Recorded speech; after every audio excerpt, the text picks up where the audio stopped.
Graça e paz. Vamos continuar a nossa série de meditações no livro de Apocalipse, sem perder de vista o nosso tema do ano, Ouse Ter Esperança. Na última vez que estive aqui, acho que mais um mês mais ou menos, eu comecei justamente fazendo essa pergunta: como é que a gente já estava perto do fim do semestre, e a pergunta era se você tem crescido em esperança ao longo desse ano com essas meditações. Acho que esse desafio continua, assim como continua para mim. Tem sido difícil crescer em esperança, tem sido desafiador.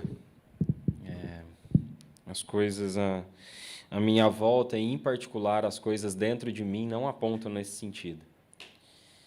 Mas aprove a Deus que ao longo desse ano a gente meditasse a esse respeito. Então, a gente tem essa primeira tarefa todo domingo, pensar se a gente tem crescido em esperança. No último domingo, o Cris estava incumbido de pregar o capítulo 8, as primeiras trombetas. Eu não estava aqui, mas ele já me disse que nem a primeira trombeta chegou a soar, né?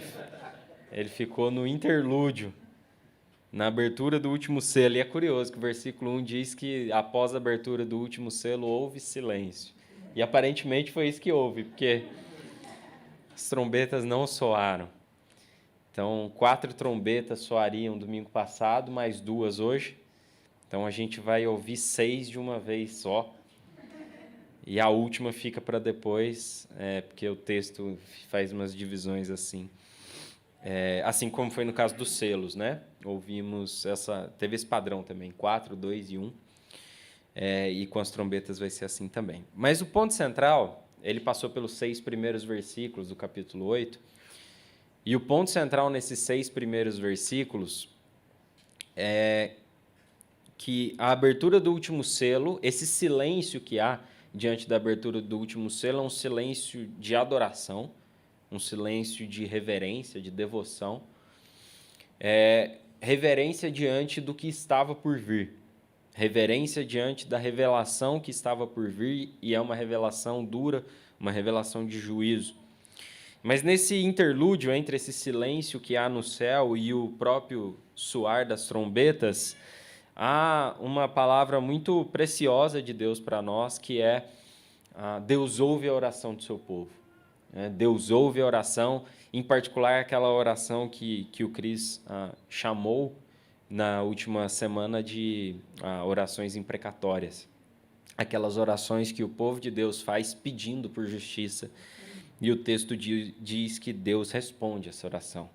Quando ela é feita com santidade, quando ela é feita segundo o coração dele, Deus responde essa oração, ainda que não no tempo que a gente gostaria.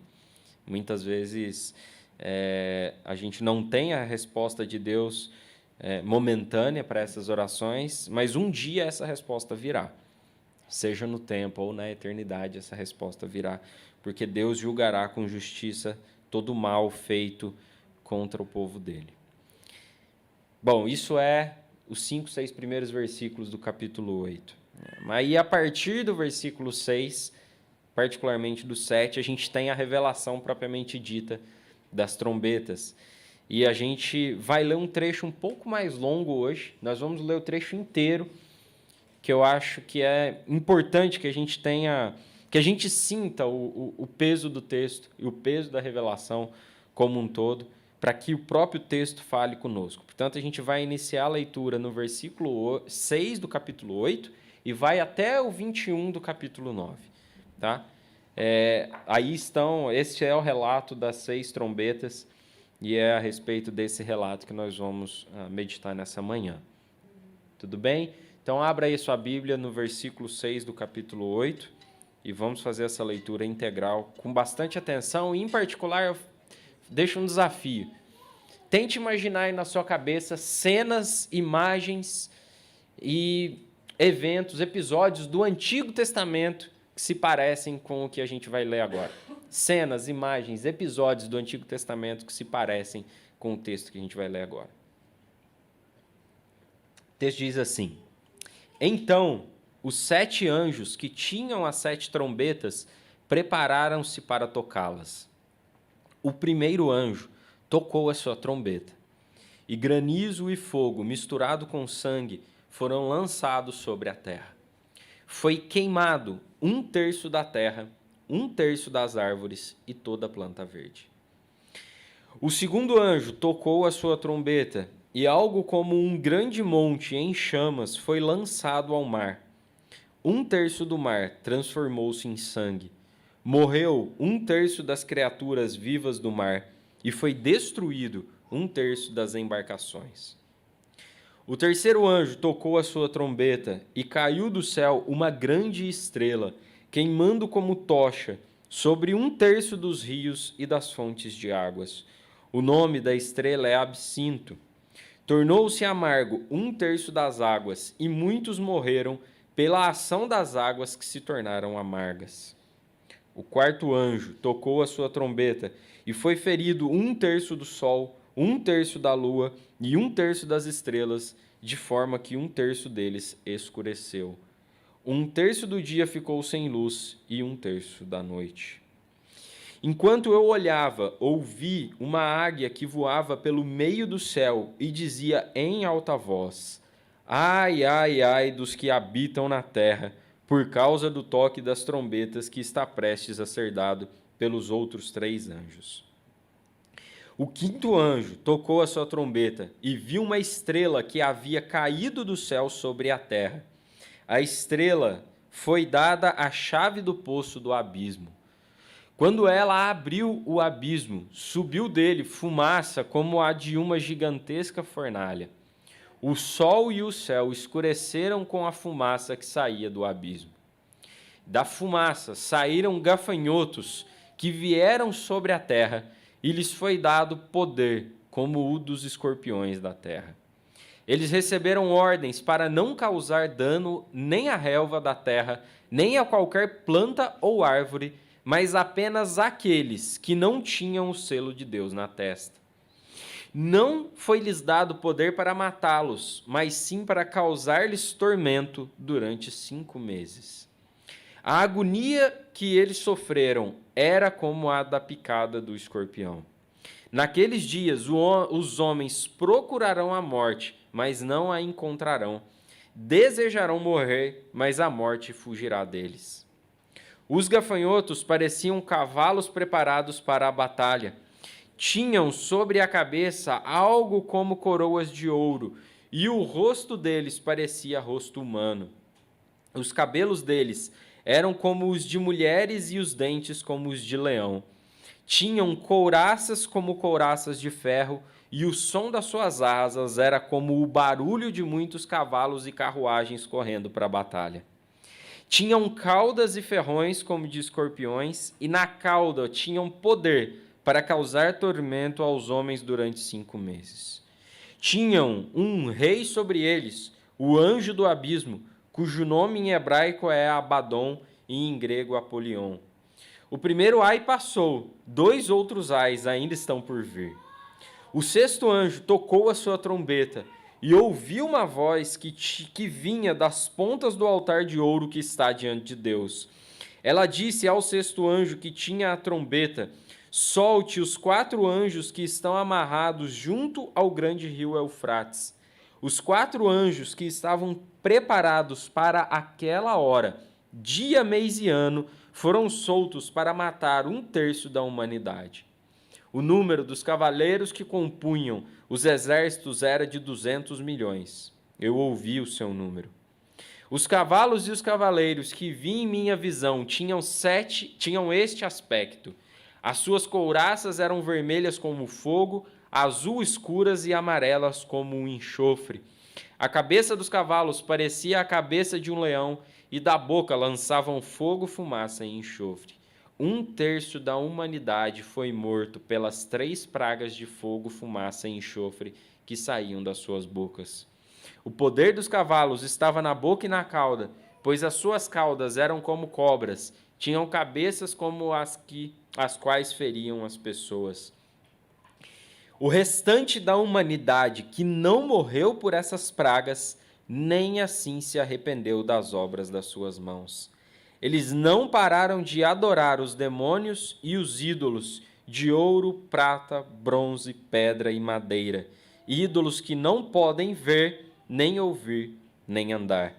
Também não se arrependeram de seus assassinatos, das suas feitiçarias, da sua imoralidade sexual e dos seus roubos. Amém. Por que o Cris não pregou, né, esse texto? Falou dos 6 primeiros versículos. Deus ouve a oração do povo dele. Amém. Eu já mandei essa mensagem para ele. Eu entendi o que você fez. Difícil, gente. Difícil ler esse texto, difícil pensar sobre esse texto, mais difícil ainda pregar sobre esse texto. Não desvendarei cada uma dessas imagens que aqui estão. Nem tenho capacidade para isso. E nem acho que esse é o ponto. Mas vamos tentar pensar o que esse texto tem a nos falar nessa manhã. A questão-chave do sermão de hoje, partindo do texto que a gente acabou de ler, é a seguinte. E deu título à mensagem de hoje também. Diante dos mais severos juízos que estão por vir, haverá arrependimento na terra? Diante dos mais severos juízos que estão por vir, haverá arrependimento na terra? E uma questão que deriva dessa e que se aplica diretamente a nós. Diante do juízo que está por vir, nós vivemos em constante arrependimento das nossas más obras e da idolatria do nosso coração? Tem derivações dessas questões, mas a gente vai ver ao longo do sermão. Mas eu queria que você mantivesse essas duas questões em mente, para a gente iniciar a nossa meditação. A leitura do trecho, como eu deixei vocês preparados, ela evoca algumas cenas do Antigo Testamento. Os gafanhotos do capítulo 9 lembram, em partes, as pragas, mas também lembram lá as profecias do profeta Joel, que falou justamente a respeito de gafanhotos que viriam no dia do juízo de Deus e acometeriam a terra. Mas, de forma geral, as imagens, principalmente das quatro primeiras trombetas, elas têm uma relação muito clara com as pragas do Egito, né? Fogo e granizo, água tornada em sangue, águas amargas, escuridão, todas elas têm relação muito íntima com as pragas do Egito, e é bastante provável que esses elementos estivessem na cabeça de João conforme ele via a revelação que Cristo deu a ele e conforme ele relatava, né? Então, João precisava de elementos para descrever o que ele estava vendo, e ao descrever o que ele estava vendo, ele parece trazer à mente, parece trazer à memória aquelas imagens do Antigo Testamento do que aconteceu no período das 10 pragas. E, portanto, é importante a gente lembrar muito brevemente o que significaram as pragas naquele momento, né? No momento em que Deus enviou as pragas, qual mensagem ele desejava comunicar ao seu povo, qual mensagem ele desejava comunicar aos egípcios. E, de forma geral, as pragas elas têm pelo menos 3 funções. Demonstrar o poder e o domínio de Deus sobre a criação.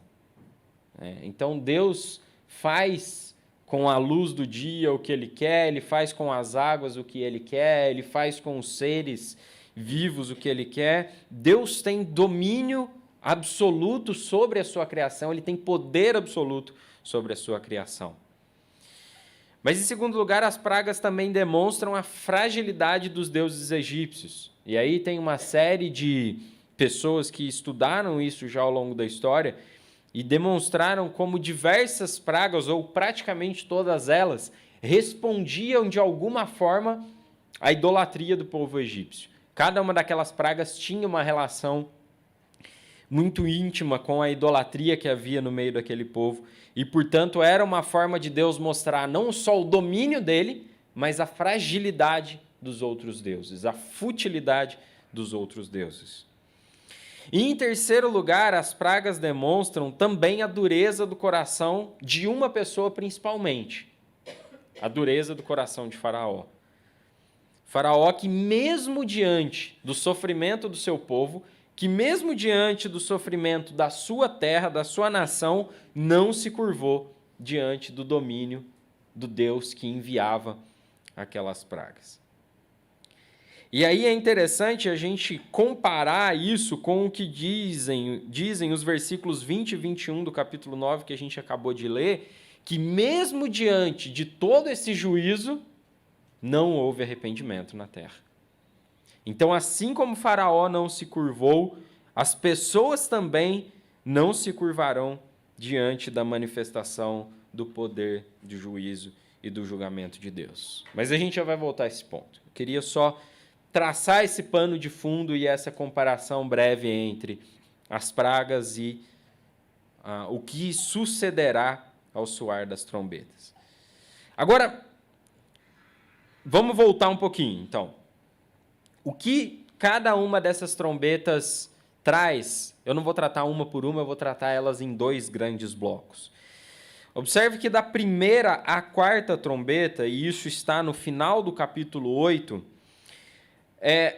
os juízos recaem sobre o mundo físico. Notem lá, primeira trombeta, granizo e fogo, e isso produz destruição de 1/3 da terra e 1/3 das árvores.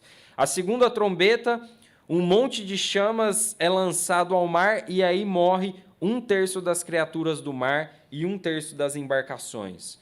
A terceira trombeta é uma imagem um tanto quanto confusa, mas é uma estrela que cai do céu, e aí sobe, enfim, a estrela chama absinto, e isso amarga as águas, muitos morrem por ação das águas que se tornaram amargas. E depois 1/3 do dia ficou sem luz e 1/3 da noite ficou sem luz, porque foi ferido o sol, a lua e as estrelas. Basicamente, se sucede ao soar das 4 primeiras trombetas, juízo sobre o mundo físico, sobre o mundo natural, juízo sobre as coisas e até sobre embarcações, aqui no caso, sobre coisas feitas pelas mãos humanas, mas sobre as coisas e sobre o mundo natural. Agora, a quinta e a sexta trombeta, e elas estão relatadas no capítulo 9, o próprio texto diz que não era para elas tocarem nenhuma... Isso aqui está lá no versículo 3 ou 4 do capítulo 9, que diz que aqueles gafanhotos receberam a ordem de não causar dano à relva, não tocar em qualquer planta ou árvore, mas apenas naqueles que não tinham o selo de Deus na testa. Então, diferente das 4 primeiras trombetas, que são sucedidas por juízo sobre o mundo físico, nas 2 penúltimas, a quinta e a sexta, o que é tocado agora é a vida de pessoas, e 1/3 da humanidade é destruído. Agora, é interessante que todas elas representam juízes ou juízos parciais. Não diz que a totalidade da criação é destruída, não diz que a totalidade da humanidade é destruída, é sempre 1/3 ou uma parte. São juízos parciais. Então, por mais tenso que pareça esse texto, na realidade são apenas os princípios das dores. É apenas o princípio das dores. É 1/3 só que está sendo destruído aqui. Ainda virão juízos maiores no livro de Apocalipse, que aí sim destruirão toda a terra. Agora, a gente precisa pensar, por que o anúncio de uma destruição parcial? Por que um anúncio de uma destruição parcial que acometerá num primeiro momento o mundo físico e num segundo momento as próprias pessoas? E aí me parece que a tônica aqui é a última oportunidade para o arrependimento. É Deus dando uma última oportunidade para o arrependimento. Haverá um dia de juízo final onde não mais aparecerá ou haverá oportunidade para o arrependimento. Mas aqui, neste momento que João está relatando, ainda há oportunidade para que a humanidade se arrependa, abandone a sua idolatria, volte-se para o Deus Supremo que governa o mundo natural. De forma específica agora, pensando nas 4 primeiras trombetas, elas nos chamam a atenção para uma verdade, para um fato, a fragilidade desse mundo, a fragilidade do mundo natural. Ao som de 4 trombetas, 1/3 da terra, 1/3 de toda a vegetação é destruído, 1/3 do mar, dos animais marítimos e das embarcações, 1/3 das águas amargas e 1/3 da noite e do dia é tomado pelas mais profundas trevas. Ao som de 4 trombetas. Ao som de 4 trombetas, o mundo natural começa a ruir. Ao som de 4 trombetas, o comércio marítimo começa a ser liquidado. Pensem que embarcações aqui, para eles, significa suprimento. Para eles, para aquele mundo, significa comércio.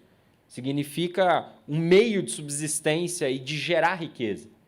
Portanto, quando 1/3 das embarcações é destruído, o que isso implica? A ruína, pelo menos parcial, do comércio que havia naquele mundo. Ou do que se entendia como comércio e trocas naquele mundo. E mesmo suprimento de alimentos. Então, ao som de 4 trombetas, o lugar de habitação da humanidade começa a ser destruído. E o mesmo Deus que criou todas as coisas com apenas uma palavra, agora ao som de 4 trombetas, começa a destruir. A lição aqui me parece um tanto óbvia. E eu tenho a impressão que João queria transmitir uma mensagem aos seus ouvintes, o próprio Cristo queria transmitir uma mensagem aos seus ouvintes. E a mensagem se aplica a nós hoje. E a mensagem é: quem confia nesse mundo e no que nele há, um dia se frustrará. Quem confia nesse mundo e no que nele há, um dia se frustrará. Porque ao som das trombetas, tudo isso será destruído. O mundo material não é a resposta para os nossos anseios. O mundo dos negócios não é a resposta para os nossos anseios. O mundo criado por Deus é bom, mas ele está profundamente marcado pelo pecado, e é por isso que ele precisa ser restaurado. É por isso que ele precisa ser refeito. E para que ele seja refeito, antes ele precisa ser demolido. Portanto, nós não somos chamados a confiar nesta criação, nesse mundo, ainda que a gente seja convidado a confiar no Criador. E esses são temas recorrentes em Apocalipse. A gente vai ver essa temática se repetindo algumas vezes. E João, ao revelar o que acontecerá no último dia, ele nos chama sempre a atenção para a futilidade das coisas nas quais a gente coloca a nossa confiança.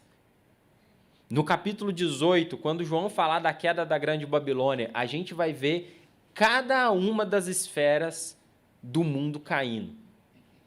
Comércio, negócios, cada uma dessas coisas vai cair no capítulo 18, como uma forma de dizer: o reino desse mundo será destruído pelo Deus e pelo seu Cristo. E isso será necessário para que ele implante o seu reino de justiça. Mas aqui nesse momento, a gente ainda está diante dessa destruição parcial que está nos lembrando da futilidade das coisas desse mundo. E é um futuro, é uma visão futura de João que desafia ou que nos desafia a viver o presente. João está nos dando uma visão futura do que acontecerá, de forma que isso molde a nossa relação com as coisas deste mundo no presente. Talvez a gente não viva, a gente não participe desse momento futuro, em que essas coisas acontecerão. João não quer nos dizer quando essas coisas acontecerão, e eu não quero ficar aqui especulando quando essas coisas acontecerão. Portanto, o que é importante aqui é a gente entender, tais coisas acontecerão. E a pergunta é, como a gente vive no presente, na expectativa desse futuro que se manifestará. Se um dia todo o comércio será destruído, se um dia boa parte desse mundo natural será destruído antes de ser reconstruído, a gente precisa aprender a lidar com as coisas desse mundo com muita parcimônia.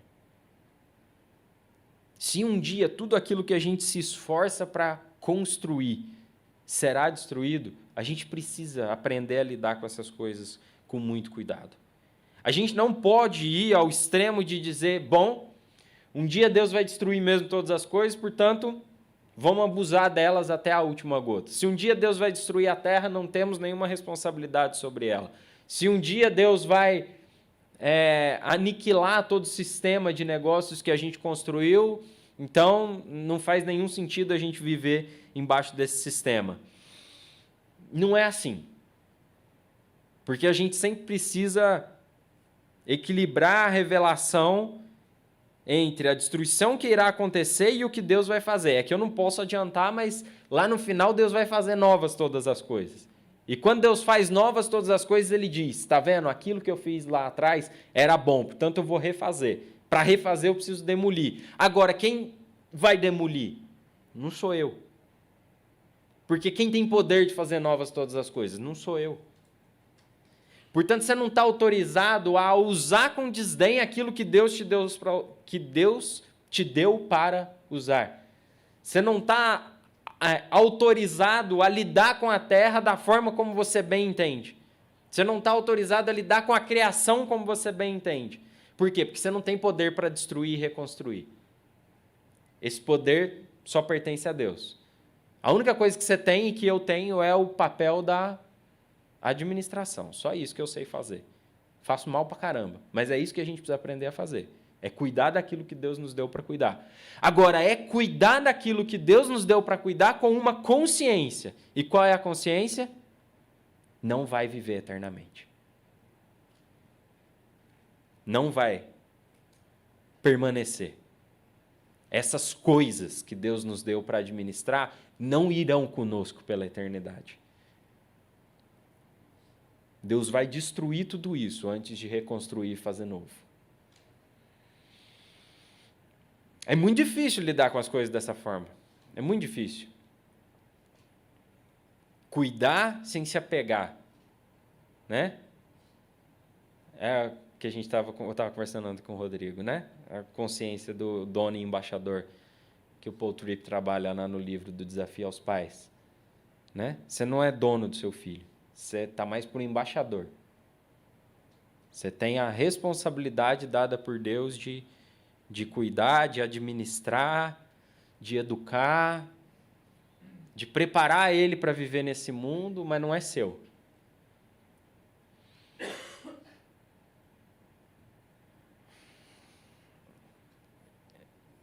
É quase impossível viver isso, mas é isso. Não tem outro jeito. Então é isso. O mundo no qual a gente vive é propriedade de Deus, ainda que ele esteja marcado pelo pecado. E Deus, no último dia, vai dizer, chega. Tem até uma coisa bastante curiosa nesse texto que diz que tinham uns anjos lá, que eu não faço ideia de quem sejam eles. Tinham 4 anjos amarrados lá, preparados, e aí um dia eles são soltos, e o texto diz que eles foram soltos... Eles estavam preparados para aquela hora, dia, mês e ano. Quem são os 4? Que dia, mês, hora e ano é esse? Eu não faço a mínima ideia. Mas eu acho interessante o texto dizer, tem data e hora marcada. não está revelado, pertence a Deus, mas tem data e hora marcada. Bom, então até lá a gente vive de forma responsável, cuidando do mundo no qual a gente foi colocado, fazendo parte do seu sistema de comércio e negócios, mas não colocando confiança nisso. Não colocando confiança nisso. Por quê? Porque esse mundo, e o próprio texto traz um pouco essa ideia, esse mundo muitas vezes se volta contra nós, né? Tive um professor no seminário que uma vez ele falou um negócio que eu nunca mais esqueci. Ele fez a seguinte provocação: quantas coisas a gente criou ao longo dos últimos anos para tornar a nossa vida mais ágil, ou para a gente ganhar tempo, né? Então, não tinha metrô, não tinha carro durante um tempo, não tinha avião, não tinha meio de comunicação. Todas essas coisas a gente criou para tornar a nossa vida mais ágil. E aí a pergunta é, a gente tem mais ou menos tempo do que a gente tinha quando essas coisas não existiam? É isso que o mundo natural faz com a gente. Você cria uma coisa para facilitar a sua vida e se torna dependente da coisa. A coisa se volta contra você. Por quê? Porque está na estrutura do nosso mundo. O pecado, esse miserável, está na estrutura do nosso mundo. Tudo foi tocado por ele.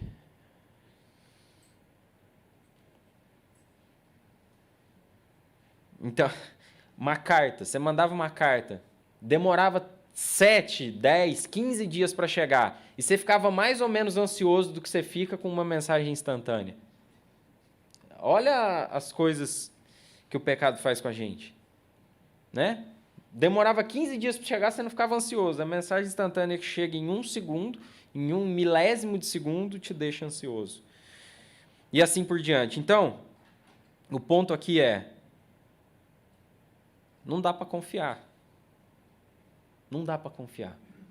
Essas coisas que a gente cria até para facilitar a nossa vida, elas acabam por nos destruir. O próprio sistema de comércio que a gente cria para facilitar a nossa vida acaba por destruir. Destrói a nossa saúde, destrói as nossas relações, destrói as nossas famílias, né? Agora, tem uma verdade subjacente a esse texto que é: tudo isso passará, mas Deus não. Todas essas coisas das quais eu estou falando, sobre a sua futilidade, sua fragilidade, tudo isso vai passar. Um dia, um ano, um mês, uma hora, Deus vai colocar um ponto final. E quando Deus colocar um ponto final, tem uma coisa que não vai passar. E Ele mesmo. Ele mesmo. Ele vai permanecer.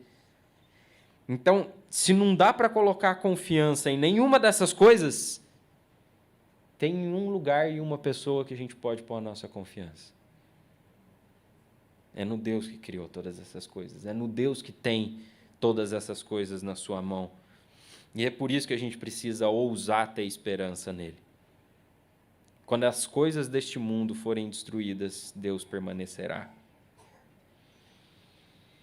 Bom, essa é a lição das 4 primeiras trombetas. E eu queria deixar isso na forma de perguntas para nós, para o nosso coração. A pergunta é: quanto da nossa confiança e esperança, para linkar com o tema desse ano, a gente tem colocado nas coisas terrenas? Quanto da nossa confiança, da nossa esperança a gente tem colocado nas coisas terrenas?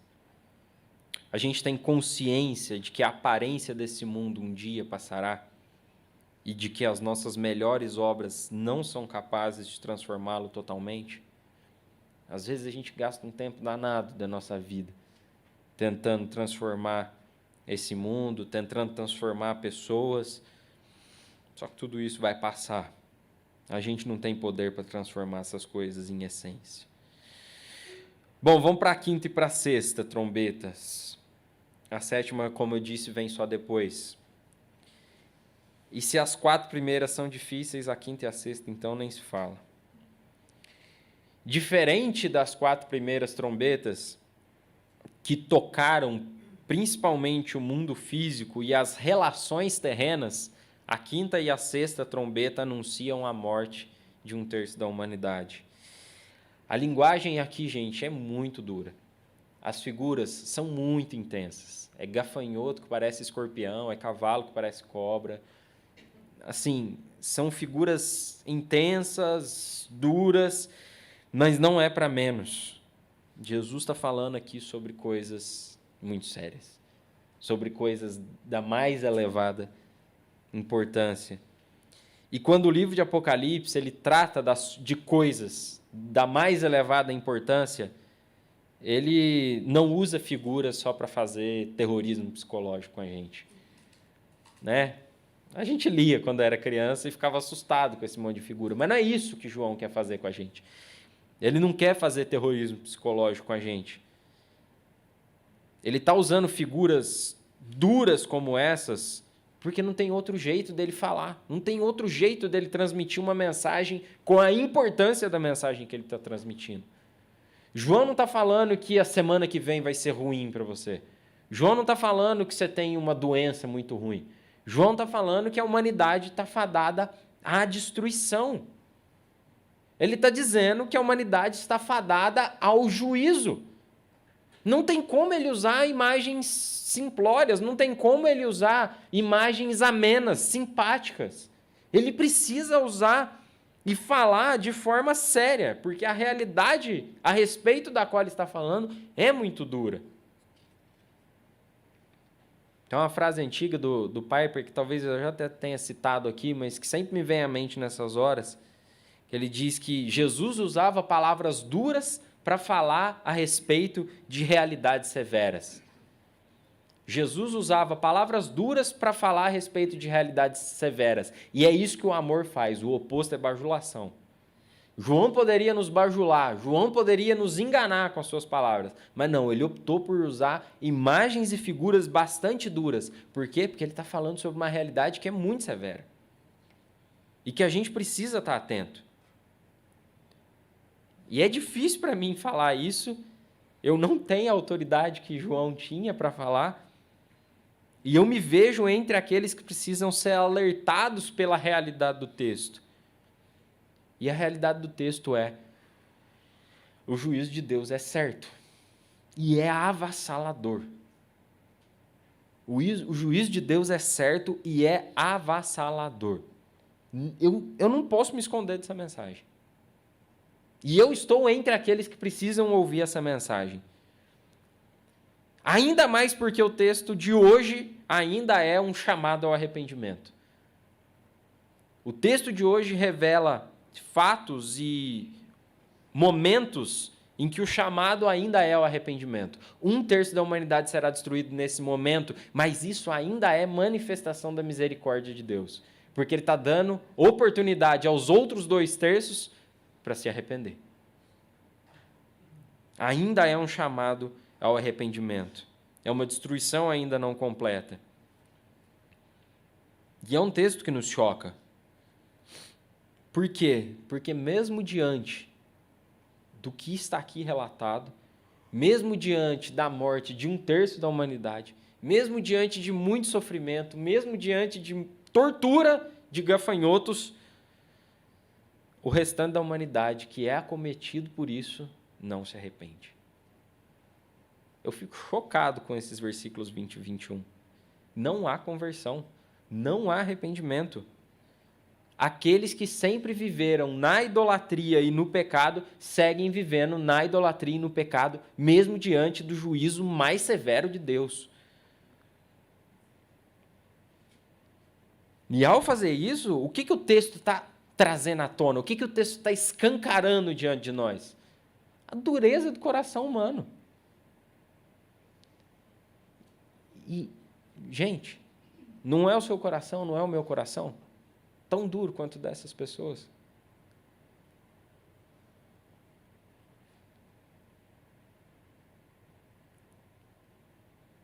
E eu tenho a tendência de pensar que diante de alguns graus de sofrimento, todo mundo,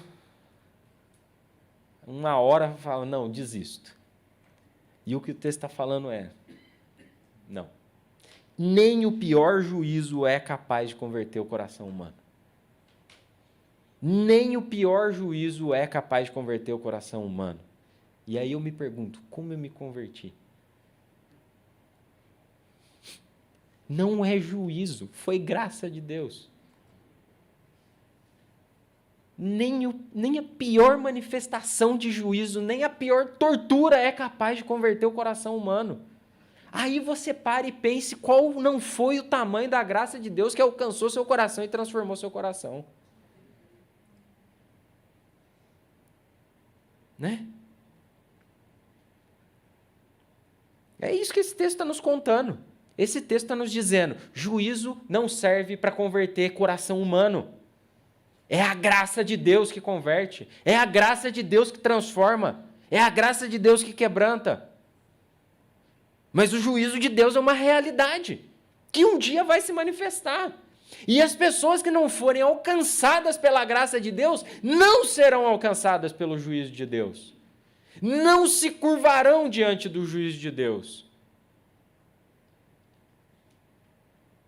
Portanto, o alerta é: abra o coração para a graça de Deus se manifestar. A graça de Deus arromba o nosso coração. A gente não abre nada. Ela arromba o nosso coração. Um coração que não é capaz de se curvar nem diante do maior sofrimento. Na verdade, o que eu tenho visto na minha vida é que é ao contrário. O coração se torna cada vez mais duro. Quanto mais o sofrimento aparece, a dor aparece, o coração vai se endurecendo. É a graça que precisa amolecer. É o sofrimento combinado com a graça, mas a graça precisa amolecer, senão não adianta nada. Então, o ponto fundamental aqui é: haverá arrependimento diante do juízo? Não. Não. Os homens seguirão apegados à idolatria e à perversão. E aí a gente precisa derivar uma outra aplicação para o nosso coração, que é: a gente vive em constante arrependimento? Quem não se arrepende dia após dia não vai se arrepender quando o juízo vier. Quem não se arrepende do seu pecado e da sua idolatria um dia após o outro não vai se arrepender quando o juízo de Deus se manifestar. Por isso, a pergunta para a gente é: você vive em constante arrependimento? Você vive em constante abandono do pecado e da idolatria? A idolatria do nosso mundo é um tanto diferente da idolatria do mundo que João vivia, do mundo que Moisés viveu e quando as pragas se manifestaram. A idolatria ali era palpável. E o próprio texto usa isso. Né? A idolatria ali você punha a mão, ó, o ídolo está aqui. Ouro, prata, bronze, pedra preciosa, madeira. Você punha a mão no ídolo, você apalpava o ídolo. O ídolo hoje ele é muito mais sorrateiro. O ídolo hoje está aí dentro. Está dentro do meu coração. É o ídolo do prazer, é o ídolo do conforto. É o ídolo da riqueza, é o ídolo do poder, e dessas coisas todas que nos maravilham e que nos enchem os olhos. E aí o texto nos chama: você precisa abandonar isso aí. Se você não abandonar isso hoje, você não vai abandonar isso no juízo. Se você não der as costas para essa idolatria hoje, se você não der as costas para esse pecado hoje, nem o pior juízo vai fazer você abandonar isso.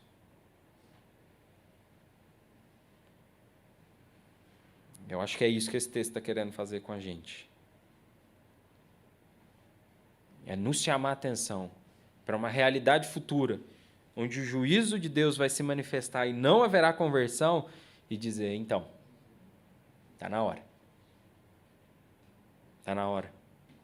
Está na hora da graça de Deus transformar a sua vida e quebrar esses ídolos que ainda existem no seu coração.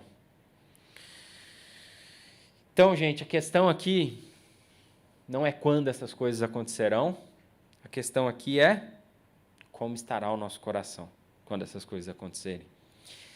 E como os nossos corações estarão quando essas coisas acontecerem?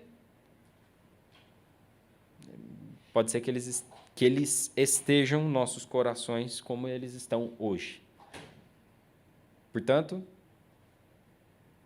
não sei se vai tocar uma trombeta hoje, 7, se vai ser daqui a uma semana, daqui a um mês, daqui a um ano. O ponto é como estará o seu coração quando essas coisas acontecerem. Se a gente não viver em arrependimento hoje, a gente não estará pronto para esse dia. Se a gente não vencer essa idolatria do nosso coração hoje, não vai ser o juízo que nos afastará dela. Então hoje é um dia da gente se voltar para a graça de Deus, mais uma vez. Graça de Deus que é capaz de vencer a idolatria do nosso coração. Graça de Deus que é capaz de transformar o nosso coração, que é capaz de converter o nosso coração. Graça de Deus que é capaz de vencer os ídolos mais ocultos do nosso coração. A pergunta aqui dessa segunda parte do texto é: você vive em constante arrependimento? Eu vivo em constante arrependimento. Você já abandonou os ídolos do seu coração?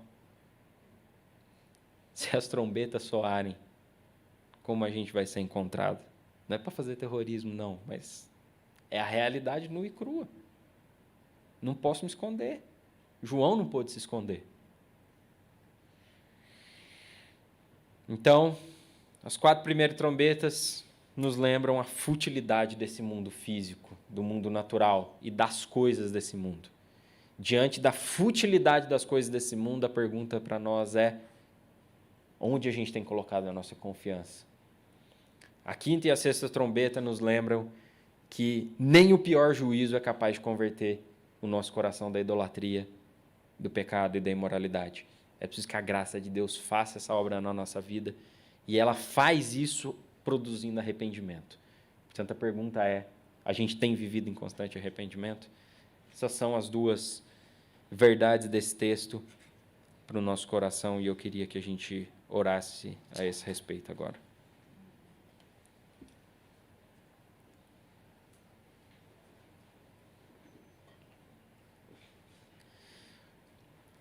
Santo Deus, reconhecemos que o nosso coração é bastante enganoso, que o nosso coração constantemente se perde, que o nosso coração não aprende com o sofrimento, que o nosso coração é rebelde, selvagem, é inclinado à idolatria. Por isso, ó Deus, pedimos para que, antes do juízo, o Senhor manifeste a sua graça e alcance os nossos corações. Manifeste a sua graça, ó Deus, e transforme os nossos corações. Manifeste a sua graça, ó Deus, e converta os nossos corações. A gente precisa se converter mais uma vez nessa manhã. A gente precisa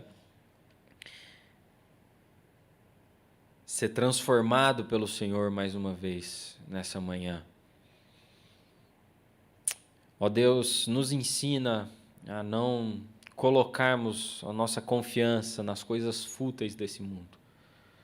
Nos ensina, ó Deus, a não colocarmos a nossa esperança nas coisas fúteis, frágeis e passageiras desse mundo. Nos ensina, ó Deus, a confiar em Jesus cada dia mais. Nos ensina, ó Deus, a colocar a nossa esperança em Jesus.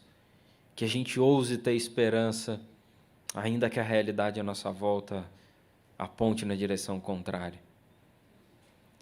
Deus, que os alertas feitos por esse livro, os alertas feitos pelo Senhor por meio da revelação escrita por João, que os alertas que o Senhor nos deixou na palavra tão vívidos e tão ricos, que eles não nos encham de assombro, mas nos ajudem a buscar o Senhor,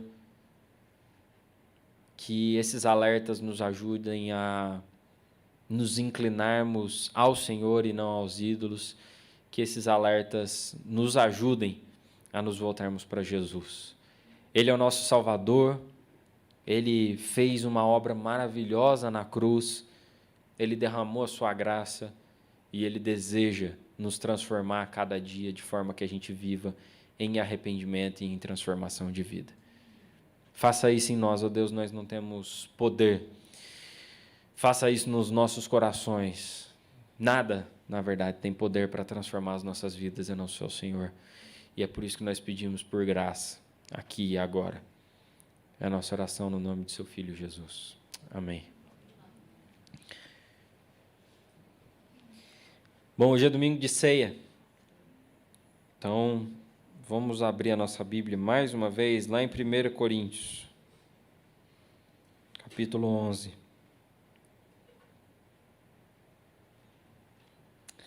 1 Coríntios, capítulo 11. A partir do versículo 17.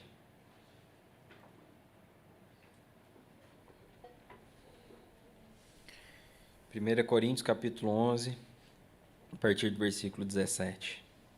O texto diz assim: Entretanto, nisto que vou dizer, não os elogio, pois as reuniões de vocês fazem mais mal do que bem. Em primeiro lugar, ouço que quando vocês se reúnem como igreja, há divisões entre vocês e até certo ponto eu o creio. Pois é necessário que haja divergências entre vocês para que sejam conhecidos quais entre vocês são aprovados. Quando vocês se reúnem, não é para comer a ceia do Senhor, porque cada um come a sua própria ceia sem esperar pelos outros. Assim, enquanto um fica com fome, o outro se embriaga. Será que vocês não têm casa onde comer e beber? Ou desprezam a igreja de Deus e humilham os que nada têm? Que direi? Eu os elogiarei por isso? Certamente que não. Pois recebi do Senhor o que também entreguei a vocês, que o Senhor Jesus, na noite em que foi traído, tomou o pão e, tendo dado graças, partiu e disse: Isto é o meu corpo, que é dado em favor de vocês. Façam isso em memória de mim. Da mesma forma, depois da ceia, ele tomou o cálice e disse: Este cálice é a nova aliança no meu sangue. Façam isto sempre que o beberem em memória de mim. Porque sempre que comerem deste pão e beberem deste cálice, vocês anunciam a morte do Senhor, até que ele venha. Até aqui, duas verdades desse texto para nós. Temos falado muito esse ano sobre ter esperança. E temos visto no livro de Apocalipse revelações a respeito do último dia. Nesse momento de ceia, uma das coisas que a gente faz é anunciar esse dia. Uma das coisas que a gente faz é anunciar a volta do Senhor. É não só anunciar, é reafirmar esse dia de juízo a respeito do qual o livro de Apocalipse fala. Ele acontecerá. E nesse dia Cristo manifestará a sua glória. Agora tem uma mensagem preliminar aqui que eu gosto muito, que na verdade Paulo está chamando a atenção da igreja de Corinto, mas ao chamar a atenção ele nos diz uma verdade muito bonita, que é a ceia verdadeira, a ceia do Senhor, ela exige comunhão genuína. Qual era o problema daquela igreja? O problema é que as pessoas se reuniam, um comia antes do outro, um ficava com fome, o outro ficava bêbado, estava tudo desordenado. E aí Paulo fala, quando vocês se reúnem, não é para comer a ceia do Senhor. Isso é por implicação. Se o que está acontecendo ali não é ceia, o que é ceia? É o que acontece quando as pessoas estão em comunhão genuína e verdadeira.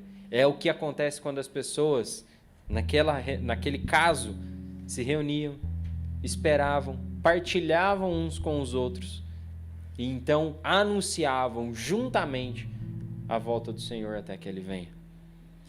Isso aqui tem uma implicação que geralmente é feita na hora da ceia, quer dizer, receba o elemento e espere até que a última pessoa receba para que a gente ceie junto. Agora, isso é uma implicação simples, é uma questão de forma e de ordem. Mais importante do que a forma e a ordem é a situação do nosso coração com relação ao nosso irmão. Se você vai comer antes ou depois da pessoa, aqui não importa tanto. O que importa é, no seu coração, você está fazendo isso em comunhão com a pessoa que está do seu lado? No seu coração, você está fazendo isso em harmonia de espírito com a pessoa que está do seu lado? Você sente alegria em anunciar a volta do Senhor com as pessoas que aqui estão? Se você sente alegria nisso, se você se sente em comunhão com as pessoas que aqui estão, para fazer isso, você é convidado a ceiar. Porque a ceia é isso, é um anúncio público e comunitário da volta do Senhor até que Ele venha. Portanto, agora nós vamos receber os elementos, nós vamos cantar, mas eu convido você a esperar para que todos recebam, para que então a gente ceie. Mas mais do que isso, vamos nesse momento orar individualmente e pedir ao Senhor que nos ensine com relação a essa comunhão. Para que o Senhor fale conosco sobre como está o nosso coração em relação aos nossos irmãos. Se a gente tem alegria em anunciar a vinda do Senhor comunitariamente até que Ele venha. Amém.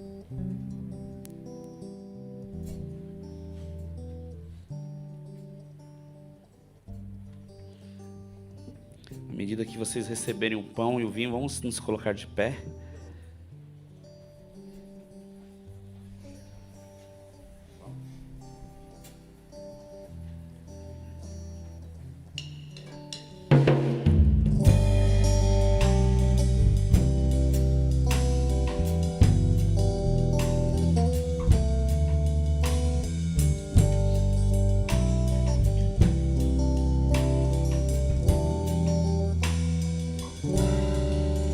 É o teu povo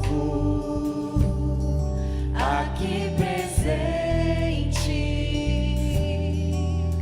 todos numa só voz declarando que só tu és santo. Exaltamos teu doce nome,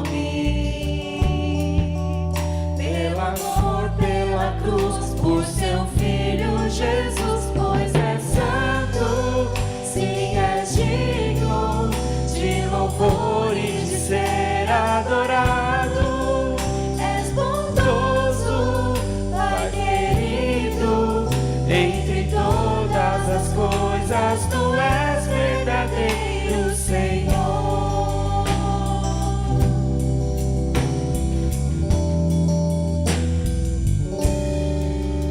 É o teu povo aqui presente, todos numa só voz declarando que só tu és grande. Exaltamos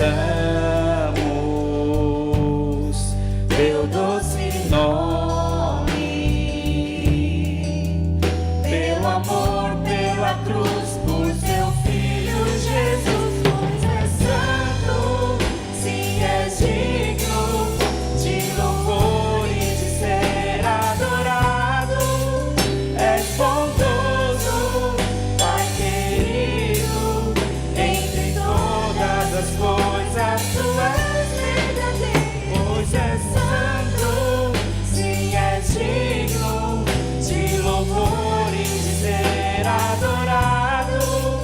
És bondoso, Pai querido, entre todas as coisas tu és verdadeiro, Senhor.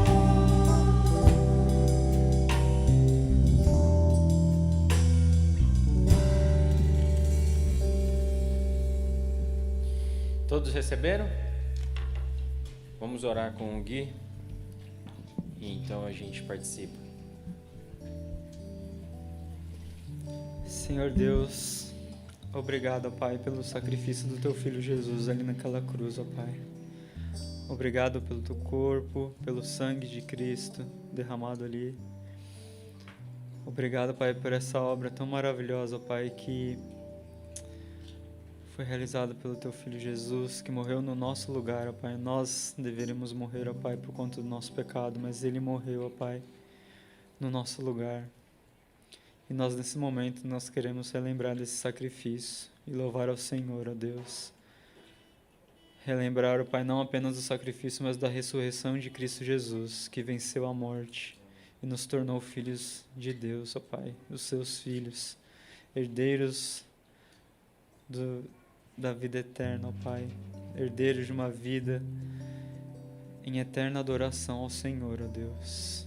Que essa seja a nossa esperança, que esse seja o nosso anseio, ó Pai, e que isso possa transformar as nossas vidas hoje, possa nos levar ao arrependimento, ó Pai. Perdoe os nossos pecados, ó Pai. Tem misericórdia das nossas vidas. Em nome de Jesus. Amém.